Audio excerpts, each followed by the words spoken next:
ព្រះពន្លាជល់ដំរីព្រះពន្លាជល់ដំរីស្ថិតនៅខាងមុខព្រះបរមរាជវាំងលាតសន្ធឹងពីជើងទៅត្បូងចាប់ពីទីលានខាងមុខរបស់ប្រាសាទបាពួនរហូតដល់ព្រះពន្លាស្ដេចកំលុងមានប្រវែង300ម៉ែត្រព្រះពន្លាជល់ដំរីត្រូវបានកាត់ស្មៅនឹងជម្រះសម្អាតរុក្ខជាតិតូចធំដុះជុំចិត្តគេហៅថាព្រះពន្លាជល់ដំរីដោយសារតែនៅលើជញ្ជាំងផ្ទៃផ្នែកខាងមុខរបស់ព្រះពន្លានេះមានឆ្លាក់លម្អអំពីសកម្មភាពនៃការហ្វឹកហ្វឺនដំរីជាច្រើនគូក្នុងមួយគូឈរទល់មុខគ្នាក្នុងនោះមានដំរីខ្លះប្រើប្រម៉ោយចាប់គួចត្រកងសត្វក្តាន់គោក្របីឯចំណែកខ្លះទៀតកំពុងប្រយុទ្ធជាមួយសត្វតោនិងខ្លាទៀតផងកាលពីដើមគេចាត់ទុកសត្វដំរីជាយានជំនិះរបស់ស្ដេចនិងមេទ័ពកំពូលហើយបន្ទាប់ពីបង្វឹកដំរីឲ្យចេះធ្វើចម្បាំងដោយការប្រើប្រាស់ប្រម៉ោយនិងជើងរបស់ពួកវាយ៉ាងស្ទាត់ជំនាញហើយក៏ត្រូវបានគេយកមកប្រើប្រាស់សម្រាប់ធ្វើចម្បាំងជាមួយសត្រូវនិងដឹកជញ្ជូនផងដែរព្រះពន្លាជល់ដំរីធ្លាប់មានរោងទងសង់អំពីឈើប្រក់ក្បឿងនៅចំណុចកណ្ដាលនៃព្រះពន្លាជល់ដំរីចំពីមុខខ្លោងទ្វារព្រះបរមរាជវាំងគឺជាទីកន្លែងសម្រាប់ព្រះមហាក្សត្រអគ្គមហេសីនិងអ្នកមុខអ្នកការទាំងឡាយគង់និងអង្គុយដើម្បីធ្វើសវនាការជុំគ្នាជាមួយនឹងប្រជានុរាស្ត្រក្នុងពិធីសំខាន់និងដើម្បីតទល់មើលក្បួនដង្ហែកងទ័ពនិងហ្វឹកហាត់ដំរីនៅទីលានខាងមុខ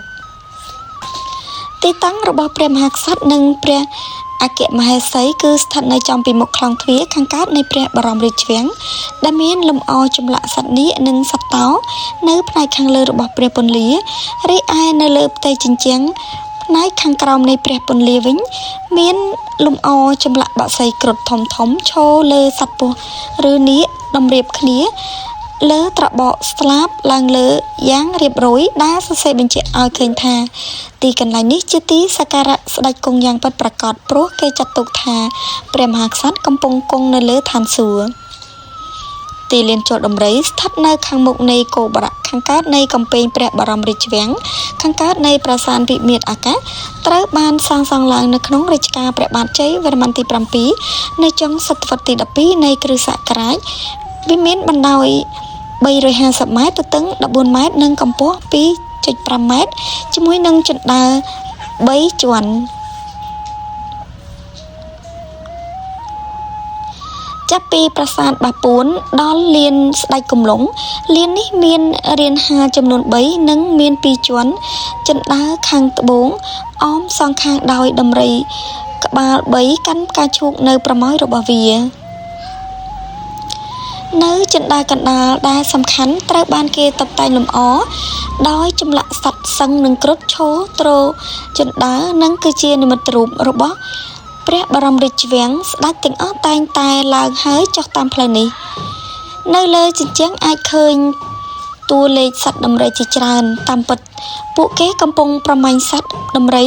មិនមែនដំរីប្រយុទ្ធគ្នាទេបង្ហាញពីសត្វដំរីដែលប្រើប្រាស់ប្រម៉ោយដើម្បីប្រមាញ់និងប្រយុទ្ធជាមួយសត្វខ្លានៅលើផ្ទៃនៃជញ្ជាំងរានហាលជល់ដំរីយើងនៅតែឃើញរន្ធប្រម៉ោយបង្គោលប៉ារ៉ាសូលដែលត្រូវបានប្រើនៅពេលស្ដេចយាងមកតូតមើលល្បែងកីឡាកាយសម្ព័ន្ធនៅពេលមានពិធីបុណ្យម្ដងវាជាការពិតនរណាម្នាក់សួរថាតើពួកគេបានប្រយុទ្ធនឹងដំរីនៅទីនេះទេវាជាការពិតក្នុងអតីតកាលថៃតែងតែយកដំរីរបស់ពួកគេមកទីនេះដើម្បីបានប្រយុទ្ធនៅខាងមុខទីលាននេះជាពិសេសនៅពេលយប់ខែភ្លឺយោងតាមរចនាបថធ្វើឲ្យយើងឃើញច្បាស់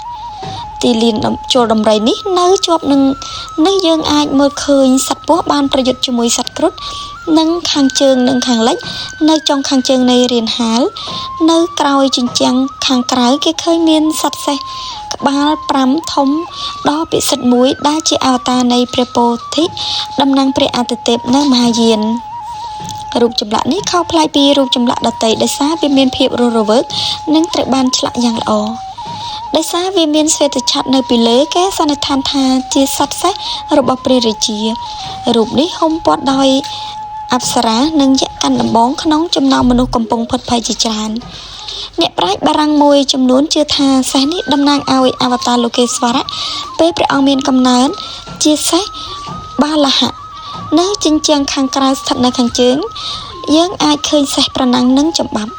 ទីលានជួរដំរីនេះត្រូវបានព្រះបាទជ័យវរ្ម័នទី7ប្រើប្រាស់ជាវេទិកានៅពេលកងទ័ពចេញទៅធ្វើសង្គ្រាមសម្ពយុទ្ធសាកល្បងកងទ័ពនិងការវិលត្រឡប់នៃកងទ័ពរបស់ព្រះអង្គដែលទទួលបានជ័យជំនះពីសង្គ្រាម